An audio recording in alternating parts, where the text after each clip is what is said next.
ختم نبوت بعثت کے ابتدائی زمانہ کا واقعہ ہے۔ کسی عرب قبیلے کا ایک شخص کعبہ کی زیارت کے لیے مکہ آیا۔ جب وہ واپس گیا تو اس کے قبیلے والوں نے پوچھا، مکہ کی کوئی خبر بتاؤ۔ اس نے جواب دیا، محمد تنبأ وتبعہ ابن ابی قحافہ، محمد صلی اللہ علیہ وسلم نے نبی ہونے کا دعویٰ کیا ہے اور ابو قحافہ کا لڑکا ان کا ساتھ دے رہا ہے۔ یہ کون تھے؟ حضرت ابو بکر رضی اللہ تعالیٰ عنہ۔ اس سے اندازہ ہوتا ہے کہ 610 عیسوی میں جب آپ نے نبوت کا اعلان فرمایا، اس وقت لوگوں کے ذہن میں آپ کی تصویر کیا تھی؟ آپ کے مخالفین اس زمانے میں آپ کو ابن ابی قبشہ کہتے تھے، جس کا مطلب ہوتا تھا فلاں دیہاتی کا لڑکا۔ کوئی زیادہ شریف زبان بولنا چاہتا تو کہتا فتم من قریش، قبیلہ قریش کا ایک جوان۔ پیغمبر اسلام صلی اللہ علیہ وسلم کا یہ حال اپنے زمانہ میں تھا، مگر صدیاں گزرنے کے بعد اب صورتحال بالکل مختلف ہے، کیونکہ اب آپ کی نبوت کوئی نزاعی مسئلہ نہیں، اب وہ ایک تسلیم شدہ واقعہ ہے، اسٹیبلشڈ فیکٹس ہے، اس کی حیثیت اختیار کر چکی ہے۔ آج جب ایک شخص یہ کہتا ہے کہ محمد رسول اللہ، تو اس کے ذہن میں ایک ایسے پیغمبر کا تصور ہوتا ہے جس کے گرد ایک عظیم الشان تاریخ بن چکی ہے، جس کی پشت پر 1500 برس کی تصدیقی عظمتیں قائم ہیں۔ اگر ایسا ہو کہ یہ تاریخ مکمل طور پر آپ سے الگ کر دی جائے اور نبی عربی دوبارہ ابن ابی قبشہ کی صورت میں ظاہر ہوں، تو اس میں ذرا بھی شک نہیں کہ آپ پر ایمان لانے والوں کی تعداد جو آج کروڑوں میں گنی جاتی ہے، صرف درجنوں تک محدود ہو جائے۔ ابن ابی قبشہ کے حلیے میں رسول خدا کو پہچان لینا انتہائی مشکل کام ہے، جبکہ یہی کام اس وقت انتہائی آسان ہو جاتا ہے جب رسول صلی اللہ علیہ وسلم ایک مسلمہ تاریخی حیثیت یا قرآن کے لفظوں میں مقام محمود کا درجہ حاصل کر چکا ہو۔ پچھلے ادوار میں نبیوں کے ہم زمانہ لوگوں کے لیے نبی کا انکار کرنے کی سب سے بڑی نفسیاتی وجہ یہی تھی، یہ تو وہی معمولی شخص ہے جس کو اب تک ہم فلاں بن فلاں کے نام سے جانتے تھے، وہ اچانک خدا کا پیغمبر کیسے ہو گیا؟ جب بھی کوئی نبی اٹھتا، یہ خیال ایک قسم کا شک اور تردد بن کر ان کے اوپر چھا جاتا اور نبی کی پیغمبرانہ حیثیت کو پہچاننے کے معاملے کو اس کے معاصرین کے لیے مشکل بنا دیتا۔ یہ صورتحال خاتم النبیین کے ظہور سے پہلے انسانیت کو مسلسل ایک کڑی آزمائش میں مبتلا کیے ہوئے تھی۔ ہر بار ان کے اندر سے ایک نیا شخص خدا کے رسول کی حیثیت سے اٹھتا۔ مخاطب قوم کی اکثریت مذکورہ نفسیاتی رکاوٹ کی وجہ سے اپنے ہم اثر نبی کے بارے میں شک اور تردد میں پڑھ کر انکار کر دیتی تھی اور بالآخر سنت اللہ کے مطابق ہلاک کر دی جاتی۔ اب اللہ تعالیٰ نے فیصلہ کیا کہ وہ ایک ایسا نبی بھیجے جو ساری دنیا کے لیے رحمت کا دروازہ کھول دے۔ اس کی ذات پچھلے پیغمبروں کی طرح لوگوں کو اس آزمائش میں نہ ڈالے کہ معلوم نہیں یہ واقعی پیغمبر ہے یا شخصی حوصلہ مندی نے اس کو اس قسم کے دعوے پر آمادہ کر دیا۔ اس کی نبوت ہر دور کے لوگوں کے لیے ایک مسلمہ واقعے کی حیثیت رکھتی ہو۔ لوگ کسی نفسیاتی پیچیدگی میں مبتلا ہوئے بغیر اس کی محمودیت کی وجہ سے اس کو پہچان لیں اور اس پر ایمان لا کر خدا کی رحمتوں میں حصے دار بنے۔ متعدد روایتوں سے معلوم ہوتا ہے کہ نبی صلی اللہ علیہ وسلم نے فرمایا کہ میری امت کے افراد تمام دوسرے انبیاء کی امتوں سے زیادہ ہوں گے۔ اس کا تعلق بھی اسی مسئلے سے ہے۔ آپ کے بعد چونکہ کوئی نبی آنے والا نہیں، اس لیے آپ کی امت میں آپ کے بعد دوبارہ کفر اور اسلام کا مسئلہ کھڑا ہونے والا نہیں ہے۔ آپ کی امت بدستور بڑھتی رہے گی یہاں تک کہ قیامت آ جائے گی۔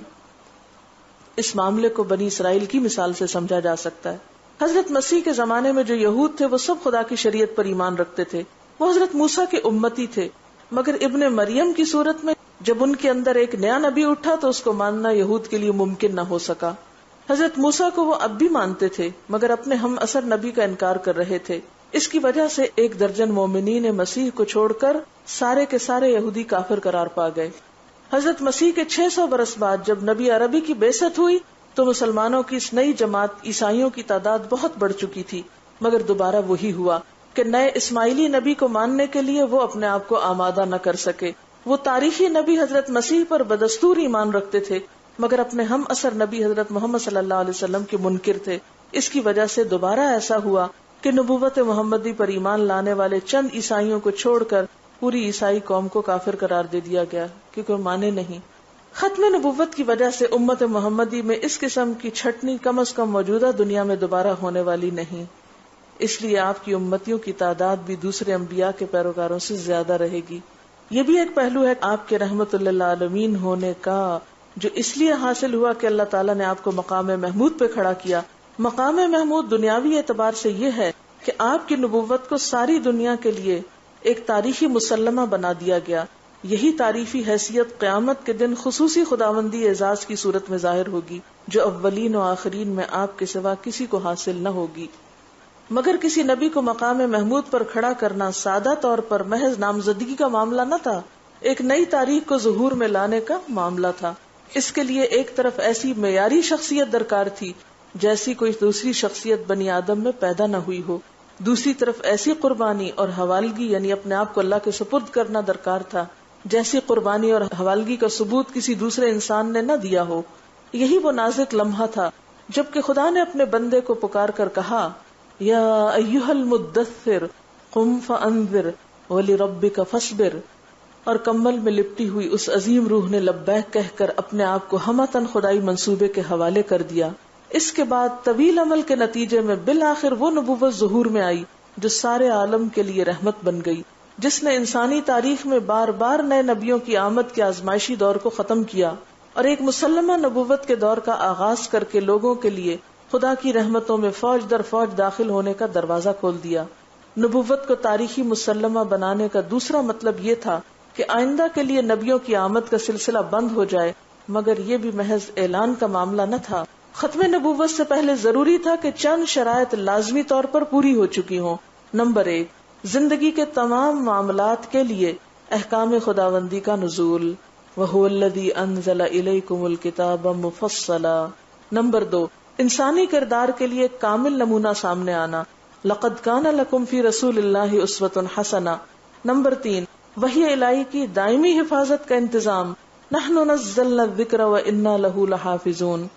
مفصل کتاب موجود ہے، اسوہ حسنہ موجود ہے، کتاب اور سیرت محفوظ ہے. اللہ تعالیٰ نے اپنے ایک فیصلے کے ذریعے ان 3 شرائط کی تکمیل کا انتظام فرما دیا. پچھلے نبیوں کے لیے اللہ کی سنت یہ رہی کہ ہر نبی کو کچھ آیات یعنی معجزات دیے جاتے. نبی اپنی مخاطب قوم میں تبلیغ و دعوت کا فریضہ آخری حد تک ادا کرتا. وہ غیر معمولی نشانوں کے ذریعے اپنے نمائندہ الہی ہونے کا ثبوت پیش کرتا. اس کے باوجود جب لوگ ایمان نہ لاتے تو نبی کا کام ختم ہو جاتا. اب اللہ تعالیٰ کے فرشتے متحرک ہوتے اور زمینی یا آسمانی عذاب کے ذریعے اس قوم کو ہلاک کر دیتے. لیکن آپ صلی اللہ علیہ وسلم اس معنی میں بھی رحمت للعالمین ہے کہ آپ کے بعد چونکہ اور نبی کوئی نہیں ہوگا، اس لیے کسی کے لیے اب آزمائش بھی نہیں. ورنہ تو اگر کوئی اور نبی ظاہر ہو اور جو نہ مانے وہ سب کافر قرار پائیں تو یہ لوگوں کے لیے رحمت نہیں، ایک عذاب کی بات ہے. اس لیے بھی ختم نبوت کا معنی یہاں سے بھی آپ سمجھ سکتے ہیں. نبی آخر الزمان کے لیے اللہ تعالیٰ کا فیصلہ یہ ہوا کہ آپ کی مخاطب قوم کے لیے اس قسم کا عذاب نہیں آئے گا، بلکہ خود نبی اور آپ کے اصحاب کو ان سے ٹکرا کر انہیں مجبور کیا جائے گا کہ وہ دین خداوندی کو قبول کریں. تو قاتلونہم او یسلمون، اس کے باوجود ان میں سے جو لوگ اطاعت نہ کریں وہ اہل ایمان کی تلواروں سے قتل کر دیے جائیں. قاتلوہم یعذبہم اللہ بایدیکم، دوسرے لفظوں میں یہ کہ اس سے پہلے جو کام فرشتے کرتے تھے اس کو انسانوں کے ذریعے انجام دیا جائے. اس فیصلہ الہی کا نتیجہ تھا کہ ہجرت اور اتمام حجت کے بعد دیگر انبیاء کی قوموں کے برعکس اہل عرب پر کوئی جوالا مکھی پہاڑ نہیں پھٹا اور نہ آسمان سے آگ برسی، بلکہ رسول اور اصحاب رسول کو ان کے ساتھ ٹکرا دیا گیا. اس فوجی تصادم میں اللہ کی خصوصی نصرت کے ذریعے رسول اور آپ کے اصحاب کو فتح حاصل ہوئی. خدا کا دین ایک باقاعدہ اسٹیٹ کی شکل میں جزیرہ نمائے عرب پر قائم ہو گیا.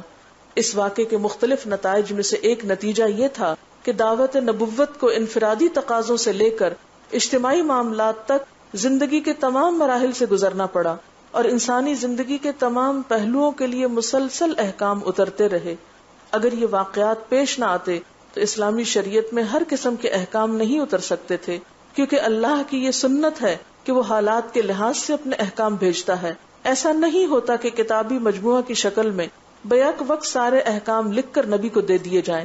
فرشتوں کے ذریعے منکرین عرب کا استیصال کرنے کی بجائے اہل ایمان کی تلوار کے ذریعے ان کو زیر کرنے کے فیصلے نے شریعت کی تکمیل کے اسباب پیدا کر دیے. پھر اسی کی وجہ سے یہ امکان پیدا ہوا کہ پیغمبر کا سابقہ زندگی کی تمام صورتوں سے پیش آئے اور ہر قسم کی سرگرمیوں میں وہ اسلامی کردار کا عملی نمونہ دکھا سکے، یعنی اسوہ حسنہ. اس کے بعد خود حالات کے ارتقاء کے تحت ایسا ہوا کہ نبی کو مسجد اور مکان سے لے کر میدان جنگ اور تخت حکومت تک ہر جگہ کھڑا ہونا پڑا، اور ہر جگہ اس نے معیاری انسانی کردار کا مظاہرہ کر کے قیامت تک کے لوگوں کے لیے نمونہ قائم کر دیا۔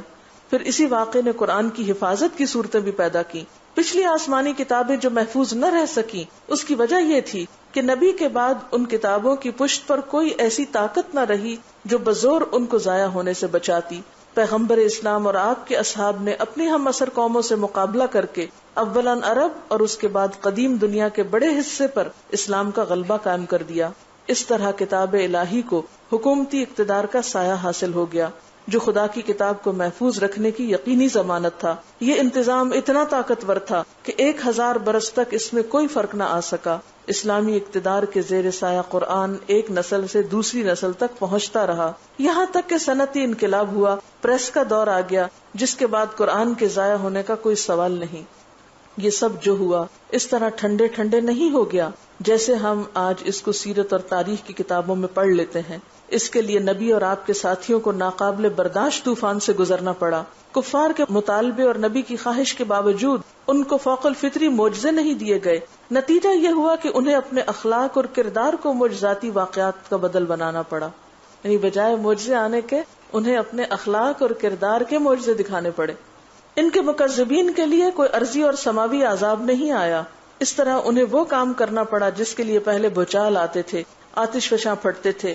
ختم نبوت کے فیصلے کے باوجود کتاب الہی کو یک بارگی ان کے حوالے نہیں کیا گیا، اس لیے ان کے واسطے ضروری ہو گیا کہ وہ زندگی کے وسیع سمندروں میں کودیں اور ہر قسم کی چٹانوں سے ٹکرائیں تاکہ تمام معاملات زندگی کے بارے میں ان پر احکام الہی کا نزول ہو سکے، وغیرہ وغیرہ۔ اس پورے عمل کے دوران نبی صلی اللہ علیہ وسلم اور آپ کے اصحاب امتحان کے اس انتہائی کڑے معیار پر تھے جس کو قرآن میں زلزال شدیدہ کہا گیا۔ نبی صلی اللہ علیہ وسلم کو سخت ترین حکم تھا کہ ظالموں کی طرف ادنا جھکاؤ بھی مت دکھاؤ، ورنہ تم کو دگنی سزا دی جائے گی، حالات خواہ کتنے ہی شدید ہوں۔ آپ کے ساتھیوں کے لیے کسی بھی حال میں تخلف یعنی پیچھے رہنے کی اجازت نہ تھی۔ وہ جو 3 حضرات پیچھے رہ گئے تھے تو پھر ان کا سخت محاسبہ ہوا۔ آپ کی ازواج اگر 2 وقت کی روٹی کا بھی مطالبہ کریں تو ان کے لیے یہ صاف جواب تھا کہ پیغمبر کی صحبت اور دنیا میں سے کسی ایک چیز کا انتخاب کر لو۔ حقیقت یہ ہے کہ نبوت محمودی کو بروئے کار لانا انسانی تاریخ کا مشکل ترین منصوبہ تھا، اور یہ سب کچھ اتنی قیامت خیز سطح پر ہوا کہ خود رسول کی زبان سے نکلا کہ اس راہ میں مجھ کو اتنا ستایا گیا جتنا کسی دوسرے نبی کو نہیں ستایا گیا۔ آپ کی رفیقہ حیات نے شہادت دی کہ لوگوں نے آپ کو رون ڈالا تھا، یعنی آپ اتنی مشقتوں سے گزرے تھے۔ خاتم النبیین اور آپ کے ساتھیوں نے دنیا کا آرام تو درکنار، زندگی کی ناگزیر ضرورتوں سے بھی اپنے آپ کو محروم کر لیا۔ اس کے بعد ہی یہ ممکن ہو سکا کہ تاریخ میں اس نبوت کا دور شروع ہو جس کو رحمت للعالمین کہا گیا۔ نبی عربی کا آپ کے بعد آنے والی نسلوں پر یہی وہ احسان عظیم ہے جس کی وجہ سے دائمی طور پر صلاۃ و سلام آپ کو بھیجنے کا حکم دیا گیا ہے۔ تاریخ کے اس مشکل ترین مشن میں چونکہ آپ کے اہل خاندان نے آپ کے ساتھ مکمل تعاون کیا اور آپ کے اصحاب اس صبر آزما جد و جہد میں پوری طرح صادق القول اور صابر العمل ثابت ہوئے، اس لیے رسول اللہ صلی اللہ علیہ وسلم کے ساتھ آپ کے آل اور آپ کے اصحاب کے لیے بھی رحمت اور سلام بھیجنے کا حکم دیا گیا۔ جب کوئی شخص کسی کے اوپر احسان کرے تو انسانی فطرت کا تقاضا ہے کہ اس پر شکر کا اظہار کیا جائے۔ درود و سلام اسی قسم کے ایک عظیم ترین احسان کا دعا کی شکل میں اعتراف ہے۔ حدیث میں آتا ہے البخیل من ذکرت عندہ فلم یصلی علی، بخیل ہے وہ شخص کہ جس کے پاس میرا ذکر کیا جائے اور پھر وہ مجھ پر درود نہ پڑھے۔ اللہم صلی علی سیدنا محمد وعلی آلہ وصحبہ وسلم۔ آج نبی صلی اللہ علیہ وسلم کو ہم مانتے ہیں یا آپ کی تعریف کرتے ہیں کیونکہ آپ نے جو کام کیا اور جس کی وجہ سے آپ مقام محمود پر پہنچے، آپ اتنے بلند مقام پر ہیں کہ اب آپ کو پہچاننا لوگوں کے لیے مشکل نہیں رہا، آسان ہو گیا ہے۔ لیکن اگر آج آپ سے وہ ساری آپ کی جو قابل تعریف چیزیں ہیں، جو آپ کے اعمال اور کردار اور جو انقلاب آپ نے دنیا میں پیدا کیا، اگر ان سے ہٹا کر صرف دوبارہ ایک نئے نبی کی شکل میں کوئی سامنے آئے تو آج بھی لوگوں کی چھٹائی ہو جائے، یعنی پھر ان کے لیے مشکل ہو جائے، تو آپ کا وجود اور آپ کا آخری نبی ہونا ہم سب کے لیے ایک بہت بڑی رحمت ہے کہ آپ کے بعد اب کوئی اور ایسی آزمائش نہیں رہی انسانیت کے لیے کہ اس نبی کو، نئے نبی کو پہچان کر پھر اس کے اوپر ایمان لانا ضروری ہو، اور جو نہ لائے وہ کافر قرار پائے. اور کافر ہونے کا مطلب کیا ہے؟ ہمیشہ کی سزا. تاریخ کی شہادتیں ساتھ موجود ہیں کہ آپ نے جو کلمہ پیش کیا، یا جو کتاب آپ لائے، یا جو پروگرام آپ لائے، اس سے انسانیت کو بے پناہ فائدے ملے، اور تاریخ نے ثابت کیا. یعنی تاریخی صداقتیں آپ کے حق میں موجود ہیں. جبکہ کوئی نیا نبی آئے تو اس کے ساتھ تاریخی شہادتیں موجود نہیں ہوں گی، پھر اس پر ایمان مشکل ترین ہو جائے گا. تو یہ اللہ کی بڑی رحمت ہوئی کہ اللہ تعالیٰ نے آپ جیسے نبی کی سیرت، سنت اور تاریخ کو دنیا میں محفوظ کر کے رہتی دنیا تک کے انسانوں کے لیے ایمان لانے کے عمل کو آسان فرما دیا. اور یہی آپ کا رحمت للعالمین ہونا ہے. اس لیے آپ پر درود شریف جو ہے اس کا پڑھنا محض ایک تکلفاً یا رسماً نہ ہو، بلکہ پوری محبت کے ساتھ کہ آپ نے جو تکلیفیں ہم سب کے لیے اٹھائیں اور جس کی وجہ سے آج ہم تک یہ پیغام رحمت پہنچا، وہ کوئی معمولی چیز نہیں تھی. سبحانک اللہم و بحمدک نشہد ان لا الہ الا انت نستغفرک و نتوب الیک.